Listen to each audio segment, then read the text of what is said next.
La obligación tributaria. Bien, ahora pasaremos a entender un poco de dónde nace esto de la obligación tributaria. Esto surge entre el Estado y sus distintas expresiones como poder público y entre el sujeto pasivo. Es una relación, es un vínculo entre el Estado y el sujeto pasivo, que nace en el momento de que ocurre el presupuesto que establece la ley para el nacimiento de la obligación tributaria.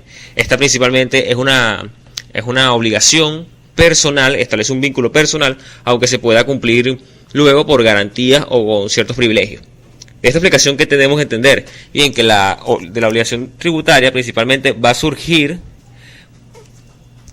en ocasión del cobro de los tributos. Existen dos partes, un sujeto activo y un sujeto pasivo. El sujeto activo siempre va a ser el Estado, más precisamente ciertos entes del poder público que van a ser acreedores del tributo.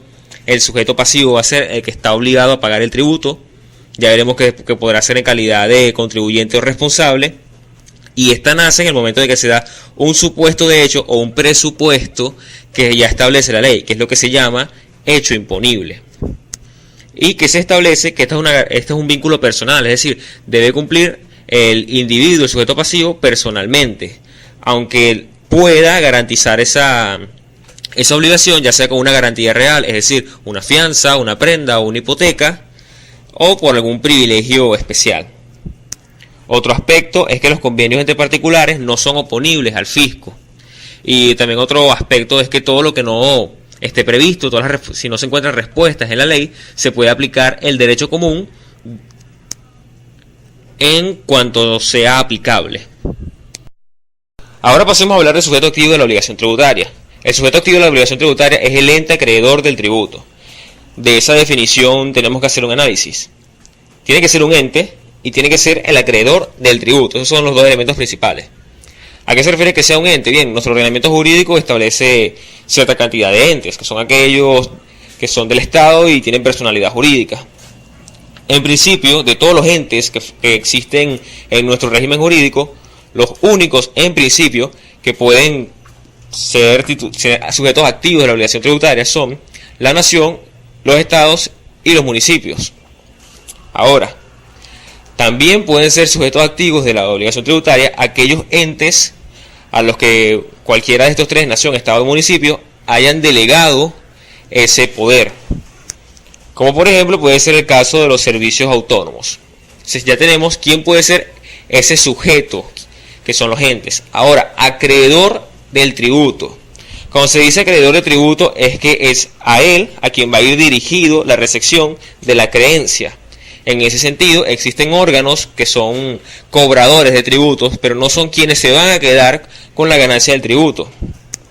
Por ejemplo, el CENIAC. El CENIAC cumple una función administrativa, cobra tributos, pero no es el CENIAC quien se queda el tributo. El CENIAC se lo entrega a otro ente, ya sea Estado, nación o municipios, y ellos son verdaderamente el sujeto activo. El sujeto activo tiene que ser un ente y tiene que ser a quien va destinado el tributo. Tiene que ser el que verdaderamente es acreedor del tributo. Ahora pasemos a hablar sobre el sujeto pasivo de la obligación tributaria. El sujeto pasivo de la obligación tributaria es aquel que está obligado al cumplimiento del pago del tributo, ya sea en calidad de contribuyente o de responsable. Aquí tenemos entonces que el sujeto pasivo es el que va a pagar el tributo y puede ser dos clasificaciones. Primero, contribuyente. El contribuyente es aquel sobre el cual se verifica la comisión del hecho imponible. Es aquel sobre el cual se verifica, es decir, es aquel que ha cometido el hecho que hace nacer la obligación tributaria. Entonces, cuando hablamos de contribuyente, nos estamos refiriendo que el contribuyente es aquel sujeto pasivo que realizó un acto, que hizo una conducta, que terminó generando el nacimiento de una obligación y por lo cual a esa conducta que él mismo ha realizado, el Estado ahora va a cobrarle tributos. Ahora, tenemos la otra clasificación, que es el responsable. El responsable como tal también tiene otras subdivisiones, pero en general se entiende que el responsable es aquel que sin ser contribuyente, es decir, sin haber sido él mismo el que ha cometido el hecho imponible, sin haber sido él mismo el que ha cometido el hecho que hace nacer la obligación tributaria, va a tener que responder por esa obligación porque él, ya sea por su condición, se encuentra en una especial situación jurídica frente al nacimiento de esa obligación tributaria. Es decir, el responsable no comete el hecho imponible, el responsable no comete el acto que hace nacer la obligación tributaria, pero se encuentra en una situación que hace que él tenga que responder por esa obligación a pesar de no haber sido él el que lo ha generado. Palabras más, palabras menos, el responsable no hace nacer la obligación tributaria, pero responde por ella. Ahora, ¿quiénes pueden ser contribuyentes? Es decir, ¿quiénes pueden ser ese sujeto pasivo sobre el cual se verifica el hecho imponible? Primero, las personas naturales, evidentemente prescindiendo de la capacidad jurídica, según lo que establece el derecho privado. Segundo, las personas jurídicas y también esas otras colectividades que a pesar de no tener capacidad jurídica, en el derecho privado se le atribuye la cualidad de sujeto de derecho.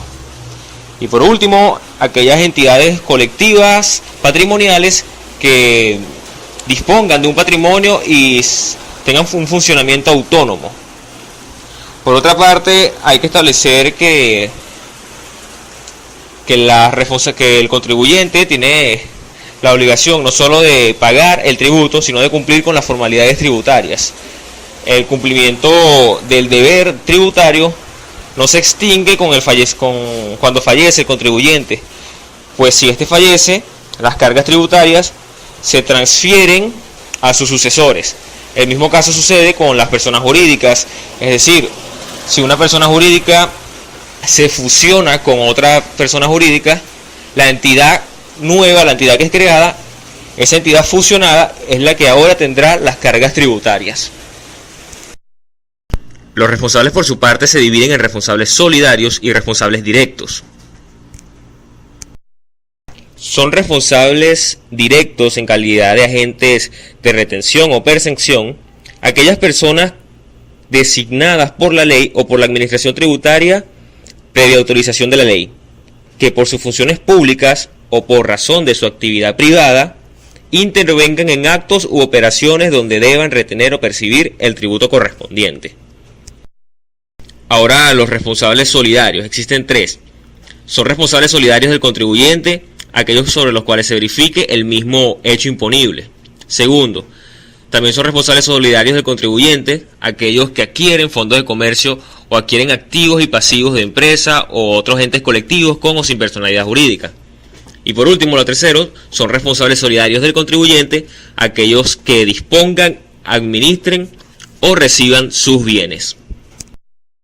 Ahora bien, si bien todos los supuestos específicos de los sujetos pasivos en calidad de responsables solidarios los establece el Código Orgánico Tributario, vale la pena resaltar un caso muy específico, que es el caso de los síndicos y liquidadores de quiebra de las sociedades y asociaciones que son responsables solidarios por los miembros, por los bienes que reciben, administren o dispongan.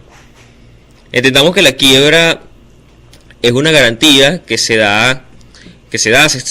declara que la asociación ha quedado en quiebra y con eso se pretende que los que forman parte de ella ya no sean perseguidos en su patrimonio. La quiebra debe ser declarada por un tribunal y al estar en quiebra ya los administradores y los accionistas ya no pueden poner un dedo en el patrimonio porque han reconocido que son incapaces. El patrimonio del quebrado, que es la sociedad, se convierte en prenda común de los acreedores, es decir, los acreedores van a ir directamente a exigir su acreencia. Ahora, son los síndicos liquidadores los que liquidan los bienes de la sociedad y deben pagar a los acreedores. ¿Qué es lo que sucede aquí? Bueno, el Código Orgánico Tributario reformó el orden de prelación de los créditos del Código Civil. Un caso polémico porque el Código Civil tiene cierta jerarquía, el Código Orgánico Tributario también.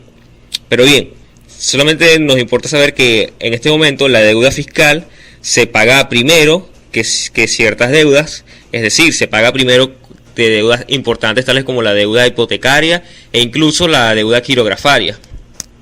Al ser el síndico el que liquida y el que tiene que entregarle a los acreedores el valor de su acreencia, se convierte, por esta razón, en responsable solidario del fisco. Ahora hablemos del domicilio. Se encuentran domiciliados en Venezuela para los efectos tributarios las personas naturales que pasen más de 183 días en el territorio de la República. También las personas naturales que residan en el país, salvo aquellas que hayan pasado más de 183 días en el extranjero. También los venezolanos que estén en el extranjero en representación de la República, los estados y los municipios y reciban remuneración por estos entes públicos, como también las personas jurídicas constituidas o residenciadas en el país. Del resto del análisis dejamos en pantalla el artículo completo. Ahora bien, para los efectos de la práctica de la actividad de la administración tributaria, en el caso de personas naturales, se tendrá como domicilio primero el lugar donde se desarrolla las actividades comerciales o civiles del contribuyente, y en caso de que el contribuyente las realice en distintos sitios, se tendrá como domicilio la sede principal de donde efectúa sus actividades. En segundo lugar, la residencia para aquellas personas que realicen tareas exclusivas bajo la dependencia de otros. Esto también va a aplicar para los que realicen actividades civiles y mercantiles, pero en el caso de que no pueda determinarse el lugar donde las desarrollan. En un tercer punto, será el lugar donde ocurra el hecho imponible, siempre y cuando no se puedan aplicar ninguna de las dos opciones anteriores. Y la cuarta alternativa, que es cuando ya no se puede aplicar ninguna de las tres anteriores, será el lugar donde elija la administración tributaria en los casos de que exista más de un domicilio o que sea imposible determinarlo según lo establecido en los numerales anteriores. Ahora, en el caso de las personas jurídicas, se tendrá como su domicilio el lugar de su dirección o de administración efectiva. En su defecto, el lugar donde se halle el centro principal de su actividad. Es decir, cuando no se conoce su dirección o administración, se tendrá como domicilio el lugar donde esté su centro principal de actividad. Tercero, en el caso de que no se pueda verificar con las reglas anteriores, será el sitio donde ocurrió el hecho imponible. Y cuarto, cuando no se pueda realizar ninguna de las tres pautas anteriores, el sitio que convenga a la administración tributaria. Bueno, que convenga no, que elija la administración tributaria. Ahora, en el caso de personas jurídicas domiciliadas en el extranjero, se entenderá su domicilio para las actividades fiscales en el domicilio de su representante en el país, el cual será determinado de conformidad con lo establecido para las personas que residen en el país, según las reglas que ya vimos anteriormente. Y segundo, en los casos de que no tuviera representante en el país, se determinará su domicilio fiscal buscando el sitio en Venezuela donde éste desarrolla su actividad. Aquí en la pantalla dejamos los dos artículos que hablan sobre estos casos de domicilio. Bien, pasamos ahora a un punto sumamente importante, por lo cual cito el artículo. La administración tributaria y los contribuyentes o responsables podrán convenir adicionalmente la definición de un domicilio electrónico, entendiéndose como tal un mecanismo tecnológico seguro que sirva de buzón de envío de actos administrativos, sin perjuicio de lo establecido en los artículos 31, 32 y 33 de este código. La Administración Tributaria Nacional, en los únicos efectos de los tributos nacionales, podrá establecer un domicilio especial para determinados grupos de contribuyentes o responsables de similares características cuando por razones de eficacia y costo operativo así lo justifique. El asunto del domicilio electrónico va a cobrar mucha más importancia cuando toquemos el tema de la determinación del cumplimiento de las formalidades tributarias. Bien, ahora en el artículo 35 se establece algunos casos de lo que están obligados los sujetos pasivos a informarle a la administración tributaria con respecto al domicilio.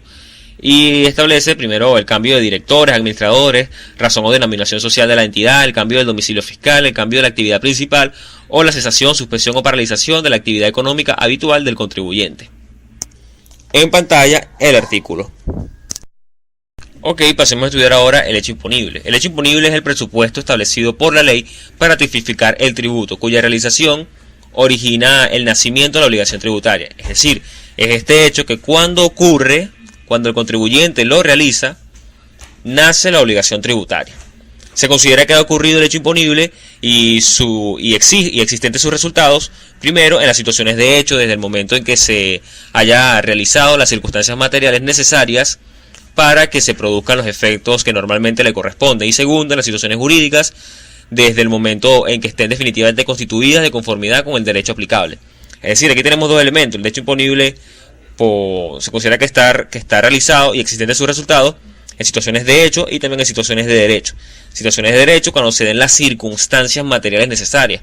Por ejemplo, una compraventa, cuando se realiza la acción de comprar, la acción de vender, hay una situación de hecho que puede generar un hecho imponible. Ahora, en situaciones jurídicas, se da el caso cuando existe una sentencia que determina que se acaba de constituir una situación jurídica determinada que crea deberes tributarios. Ahora, si el hecho imponible estuviera condicionado por la ley o fuera un acto jurídico condicionado, se le considerará realizado, 1, en el momento de su acontecimiento o celebración, si la condición es resolutoria, y 2, al producirse la condición, si fuera suspensiva. ¿Qué nos quiere decir esto? Que tenemos dos condiciones, una que es resolutoria y una suspensiva. Cuando es resolutoria se entiende que el hecho imponible nació y luego cuando se dio la condición muere el hecho imponible. Y cuando se habla de condición suspensiva se entiende que el hecho imponible no ha nacido hasta el momento en que se realice la condición. Más allá de todo esto, el legislador entiende que en caso de duda se entenderá que la condición es resolutoria. Al hablar de hecho imponible también es necesario conocer dos conceptos: base imponible y alícuota tributaria. La base imponible forma parte del hecho imponible, es esta muestra de poder económico que hace el contribuyente y es la base de cálculo para saber la capacidad económica de este y ver su disposición económica, es decir, esa muestra de poder que nos hace saber qué tanto qué tanta capacidad económica tiene el contribuyente para saber qué tanto de su patrimonio está disponible de ser apropiado por razón del cobro de tributos. Y la alícuota tributaria es la medida proporcional de contribución, es la base porcentual de la que vamos a descartar de tu capacidad contributiva para saber cuánto vas a pagar. Es el resultado de un estudio técnico, científico y económico de la realidad que va a ser gravada, porque la fijación de la alícuota va a determinar resultados en el patrimonio tanto del contribuyente como de la administración y también va a determinar el funcionamiento del impuesto. Va a garantizar que el impuesto fluya. Se consiste en una medida de la capacidad económica de cuánto va a pagar el contribuyente. También se puede decir que la alícuota tributaria siempre busca establecer un gravamen pagable, y de no ser pagable por todos, se busca disminuir el gravamen en los bienes mínimos necesarios para cada persona. La alícuota impositiva ha sido diseñada para aplicarse considerando la capacidad económica del pagador hasta un impuesto proporcional que la alícuota estima analizando lo soportado por la mayoría de los pagadores. Palabras más, palabras menos, la alícuota tributaria es ese porcentaje que se te va a descontar de tu economía cuando tengas que pagar el tributo. Por ejemplo, cuando se paga el IVA, se paga 12% de alícuota tributaria. Y cuando se establece la alícuota tributaria, se toma en consideración, digamos que, cuánto es lo que la mayoría de los pagadores pueden soportar, la mayoría de los contribuyentes, la mayoría de los responsables.